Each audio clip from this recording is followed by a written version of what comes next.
I would like to call upon Dr. Shubhada Kanhere ma'am for a talk on surgical pathology, new and nuances. Ma'am is currently the head of the department oncopathology at HCG Asta Cancer Center, Ahmedabad. With over 30 years of experience, ma'am has worked at various national and international institutes. Hi, good afternoon everybody. ये आगे कैसे जाता है? How do I move this? This one? Yes. Okay. Hi. Thank you so much for giving me an opportunity to talk. So I will be speaking on new and nuances in salivary gland pathology. I will not be speaking about common entities. What I am going to try and do is, there has been a revision in Milan's edition as well as in every year's USCAP. They teach us certain things. So I am going to try and put a gist of these things in front of you. So salivary gland neoplasms are basically very rare, and the annual incidence is also just 0.4 to 2.6%. Most of them arise in the parotid gland, few arise in submandibular, and remaining arise in minor salivary glands. And the way we can diagnose them is by FNAC, histology, IHC, and molecular analysis. So in Milan's system, by FNAC, we can diagnose benign neoplasms such as pleomorphic adenoma very confidently. But most of the salivary gland neoplasms have considerable morphologic heterogeneity, and at the same time they overlap cytologically also. And we don't get an idea about architectural arrangement, whether they are infiltrative or not. So there are certain limitations of Milan system. Various categories in Milan system remain the same. Non-diagnostic, still it has a considerable, that is 15% risk of malignancy. Non-neoplastic, atypia of undetermined significance. Benign neoplasm, again neoplasm which is of uncertain malignant potential. Suspicious of malignancy, and malignant. So when we say non-diagnostic, usually it is because of the poor preservation, when it is not made properly, or when it is not enough cellular. There are no criteria like thyroid for cellularity of salivary gland, but nevertheless, and if we can just get a fluid. If we see extensive inflammation, that should not be coming as non-diagnostic, and any atypia or matrix should go as atypia of undetermined significance. Non-neoplastics are obviously when we see a lot of inflammation, or if there is a stone and if we see crystals, or we know that the FNAC is coming from the node and we see the mixture of small and large cells. The caveats in this is sometimes the inflammation can be present adjacent to a neoplasm. That's where the clinico-radiological correlation comes into picture. Mucinous or squamous metaplasia and sometimes atrophic ductal cells can mimic a basaloid neoplasm. The risk of malignancy, that's why in non-neoplastic groups across the world is 11%, and one should try and minimize this risk by again good clinico-radiographic correlation. Atypia of undetermined significance, we use this usually when we cannot make up our mind whether it is neoplastic or non-neoplastic, like the cellularity is very limited, or there are lots of lymphocytes or scant epithelial cells which are atypical. The categories which are benign neoplasms, neoplasms which are uncertain malignant potential, suspicious for malignancy, and malignant are given when we are sure that it's a neoplasm. The last three categories are offered surgery, and depending on the nature of the lesion, it is decided whether the patient is a candidate for oncologic resection. Can we grade a neoplasm on FNAC is an often asked question. So the answer to that question is some neoplasms are intrinsically high grade. Like if I see grade 3 nuclear atypia, abundant necrosis or mitosis, then yes, I can tell that that's a high grade neoplasm. But these features are very rarely present in a routine salivary gland FNAC. They are found very rarely. And if the surgeon is seeing clinical or imaging evidence of regional spread, like lymph node mets, neurologic deficit, or extraglandular extension, you can go ahead and do oncologic resection. WHO classification again of salivary gland tumor has more than 20 entities. Most of you will be well conversant with all those tumors, like pleomorphic adenoma, basal cell adenoma. Entities like keratocystoma, intercalated duct adenoma, striated duct and sclerosing polycystic adenoma are new entries, but they are very rare any which way. Malignant epithelial tumors, again I will not go through the entire list. Now basically we can divide the salivary gland neoplasms into three broad categories: basaloid tumors, oncocytic tumors and clear cell tumors. Basaloid tumors are the tumors which are actually blue. So histology is a play of hematoxylin and eosin. It's either pink or blue. So these tumors are blue at low power because they have very scant cytoplasm and high nuclear to cytoplasmic ratio. So for these basaloid neoplasms, we need ancillary studies such as immunohistochemistry or molecular workup. So this is a broad differential of basaloid neoplasm, which includes entities which are very common, such as pleomorphic adenoma, which can be confidently diagnosed on FNACs most of the times, to entities as new as nut carcinoma. It's not actually new, but it's rare in salivary gland. So what is new in pleomorphic adenoma? If you see abundant myxochondroid stroma, you don't have to worry whether this is a pleomorphic adenoma or not. But sometimes in a basaloid neoplasm, if it is difficult to make up your mind, PLAG1 and HMG-A2 are the markers available abroad. We don't have them in India. So we can make the diagnosis most of the times by the help of the myxochondroid matrix.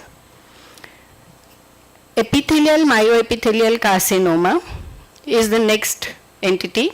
When it arises as de novo, when it arises as carcinoma ex pleomorphic adenoma versus de novo is usually smaller size PT1, less perineural invasion, nuclear enlargement and hyalinoid stroma. In general, for epithelial and myoepithelial carcinoma, if perineural invasion is there and atypical mitosis are there, they are independent adverse prognostic factors.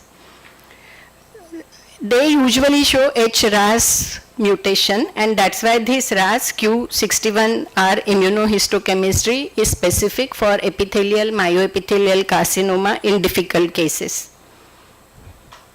Basal cell adenoma is usually positive for beta-catenin. So if a tumor is basaloid and we want to know whether the pleomorphic adenoma, adenoid cystic carcinoma, basal cell adenoma, beta-catenin expression will help us to tell that it is belonging to basal cell adenoma carcinoma group. Again, the distinction between adenoma and carcinoma can be difficult on a core biopsy because carcinoma is defined by invasion.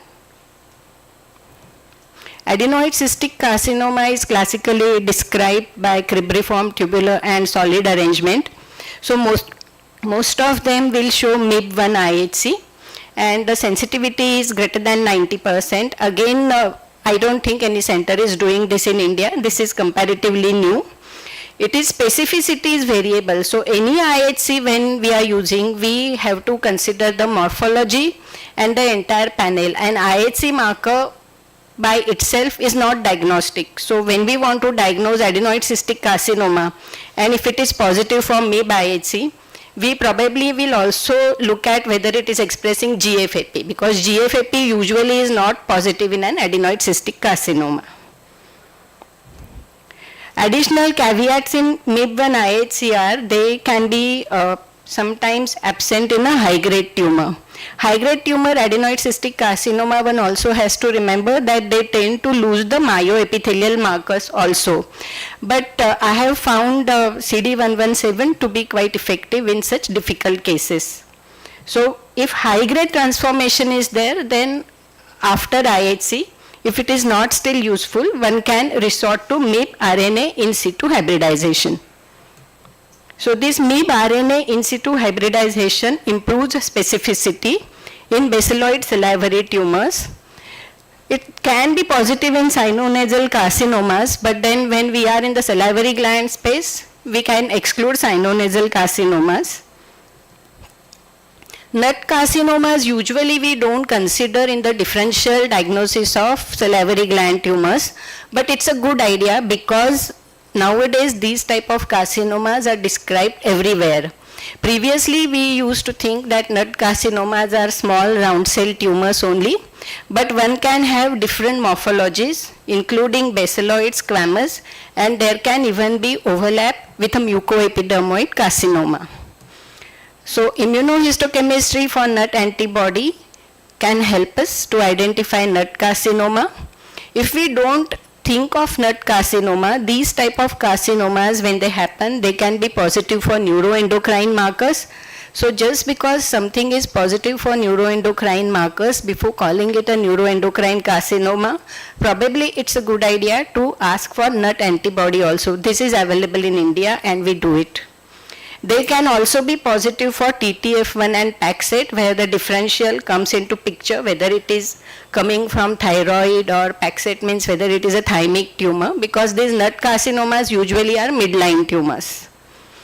And so one has to remember that not all carcinomas in salivary gland which show squamoid and glandular features are mucoepidermoid carcinomas. Sometimes they can be nut carcinomas also. There are other differentials which can be present for mucoepidermoid carcinoma. It is important to consider the differential of nut carcinoma because there is a targeted therapy for that, and it's a very aggressive tumor as compared to mucoepidermoid carcinoma. And again, not all tumors with nut translocation are nut carcinomas. Oncocytoid salivary gland neoplasms is an exciting group of neoplasms because most of the tumors in this category happen to have targeted therapy. In this group, we have salivary duct carcinoma, which is usually positive for androgen receptor, secretory carcinoma, acinic cell carcinoma, again mucoepidermoid carcinoma, intraductal carcinoma, and benign tumors. So going to salivary duct carcinoma, androgen receptor is the signature of salivary duct carcinoma. So any high-grade tumor, it's a good idea to do androgen receptor. Second reason is nowadays there is treatment with androgen targeted therapy is available and response rates are up to 50%. So this androgen receptor IHC can serve as a biomarker for selecting patients who may benefit from androgen receptor targeted therapy. Another advance is HER2 receptor in salivary duct carcinoma. The ASCO-CAP guidelines are the same as they are in the breast, that the 10% cutoff, it's membranous positivity and 3+, and this amplification is identified in as many as 35% of the tumors. Treatment options are also more or less similar to what they are in the breast, like one can use monoclonal antibodies like trastuzumab and pertuzumab, or HER2 tyrosine kinase inhibitors like lapatinib. Actually, this HER2 tyrosine kinase inhibitor, there was an interesting discussion that most of the times we see HER2 positivity, it is membranous, but if the positivity is cytoplasmic, then these tyrosine kinase inhibitors are more effective. And one can even, there are potential applications of HER2 low non-amplified salivary duct carcinoma, which is very similar to breast. And these carcinomas look very similar to breast carcinomas in their morphology also. BRAF V600 immunostain, all these days there was a thinking that BRAF is applicable for thyroid and melanoma, but nowadays it is reported in salivary duct carcinomas also. And there has been a response for these BRAF inhibitors. So in intraductal carcinoma, which is supposed to be an intraductal in origin because it has myoepithelial cells still around it, there are 3 types: oncocytic, apocrine, and mixed. Oncocytic are negative for androgen receptor, but they show this BRAF V600 mutation. Apocrine are positive for androgen receptor. Sometimes one can have this mixed oncocytic and apocrine type. In oncocytic tumors, one can have a differential of epithelial, myoepithelial carcinomas as well, but they morphologically look different. For epithelial, myoepithelial carcinomas, as I told you, RAS Q61R is an immunostain, which is the new kid on the block. So one can perform it. It will be some time before it is available for us here, I guess, because it is negative in other tumors. Secretory carcinoma is another carcinoma which has come up with potential targeted therapy. Secretory carcinoma usually is microcystic in appearance, and this carcinoma is usually a carcinoma which simulates its appearance like a thyroid tumor. So if you see a salivary gland tumor and if it looks like a thyroid parenchyma, we think of a secretory carcinoma. So these secretory carcinomas harbor ETV6 NTRK fusion. And for NTRK fusion, we have antibodies which are available in India. They are called pan-TRK antibodies. They are very sensitive. And can one go ahead and treat these tumors with this pan-TRK antibody if the immunostain is positive? No. One still has to go ahead and do molecular test, but this is a very sensitive way of determining whether this particular tumor will be pan-TRK positive or not. So this is a pan-TRK immunostain in secretory carcinoma, and which is very sensitive and specific. Coming to acinic cell carcinoma, NOR1 or NR4A3 is a very important antibody. And it is important because sometimes in FNAC we are not sure whether these are normal acinic cells, acinic cell hyperplasia or acinic cell carcinoma. That's where this NOR1 IHC comes into picture, because NOR1 IHC will not be positive in normal salivary gland, whereas DOG1 IHC, which is supposed to be there for acinic cell carcinoma, it can be positive in normal salivary gland as well. Oncocytic mucoepidermoid carcinoma is also one of the differentials of oncocytic tumors, and usually they are positive for P63, P40. It can be diagnostically challenging, so MAML2 arrangement will help to diagnose oncocytic mucoepidermoid carcinomas.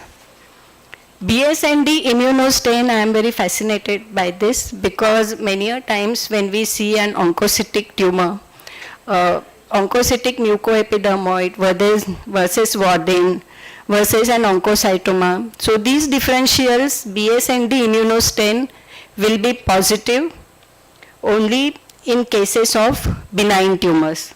BSND immunostain will not be positive whenever there is a differential of tumors like adenoid cystic, oncocytic carcinoma, acinic cell carcinoma, mucoepidermoid carcinoma, or a salivary duct carcinoma. So this is a promising antibody. Third group of tumors are clear cell tumors. So clear cell tumor, when one sees in a salivary gland, one has to exclude tumors like clear cell carcinoma or clear cell renal cell carcinoma, to be precise. Clinical history and IHC will help. Hyalinizing clear cell carcinoma usually has a characteristic morphology. Clear cell mucoepidermoid carcinoma also comes into differential, and I have already discussed the role of MAML2 arrangement. Oncocytomas, clear cell myoepitheliomas, they also come in picture, and that's it. Thank you.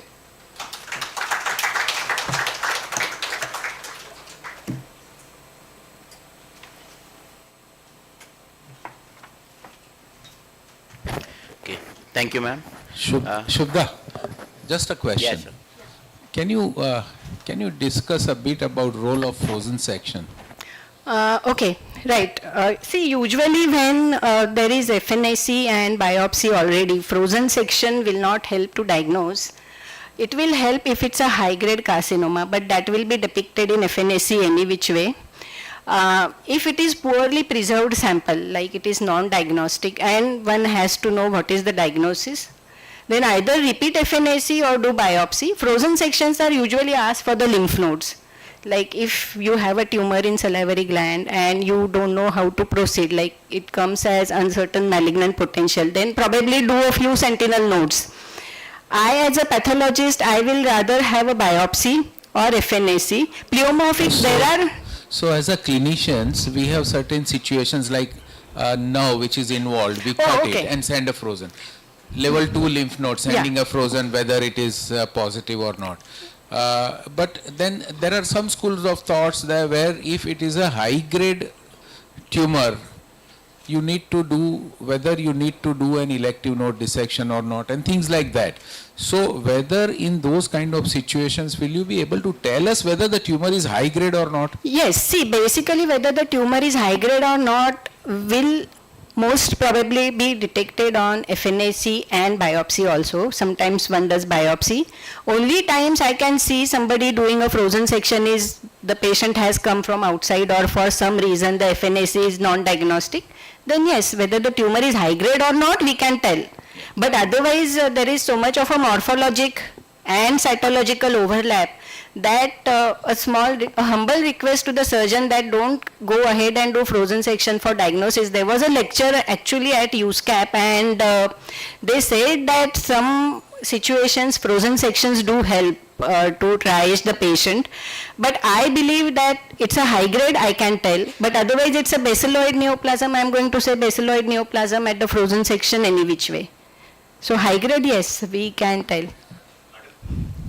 How convincingly or how often can FNAC tell the grade of the tumor? That's what FNAC can tell the grade of the tumor if it is high grade.